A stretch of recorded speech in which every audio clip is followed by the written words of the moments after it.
आपण पाहत आहात संघर्ष नायक न्यूज, जनतेला न्याय मिळवून देणारं हक्काचं एकमेव न्यूज चॅनल संघर्ष नायक न्यूज।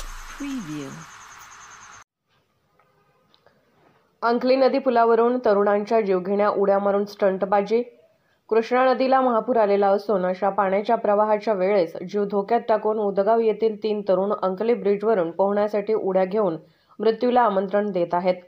अशा हुल्लडबाज तरुणांच्या वरती पोलीस प्रशासनाने तात्काळ कारवाई करून त्यांना अटक करण्यात यावी, अशा हुल्लडबाजांवर प्रतिबंधित कारवाई करण्यात यावी। जिल्हा प्रशासनाने वारंवार सूचना देऊन देखील काही तरुण स्टंटबाजी करत आहेत। सेल्फी घेणे असे प्रकार सर्रास सुरू आहेत। पोलीस प्रशासनाने नदीवरती पोलिसांची नेमणूक करून नागरिकांना तेथे थांबण्यास मज्जाव करण्यात यावा, त्यामुळे अशा प्रकारांना आळा बसेल। संघर्ष नायक न्यूज करिता शिरोळ तालुका प्रतिनिधी युवराज नलवडे। संघर्ष नायक न्यूज चॅनलला लाईक करा, शेअर करा आणि सबस्क्राइब करा।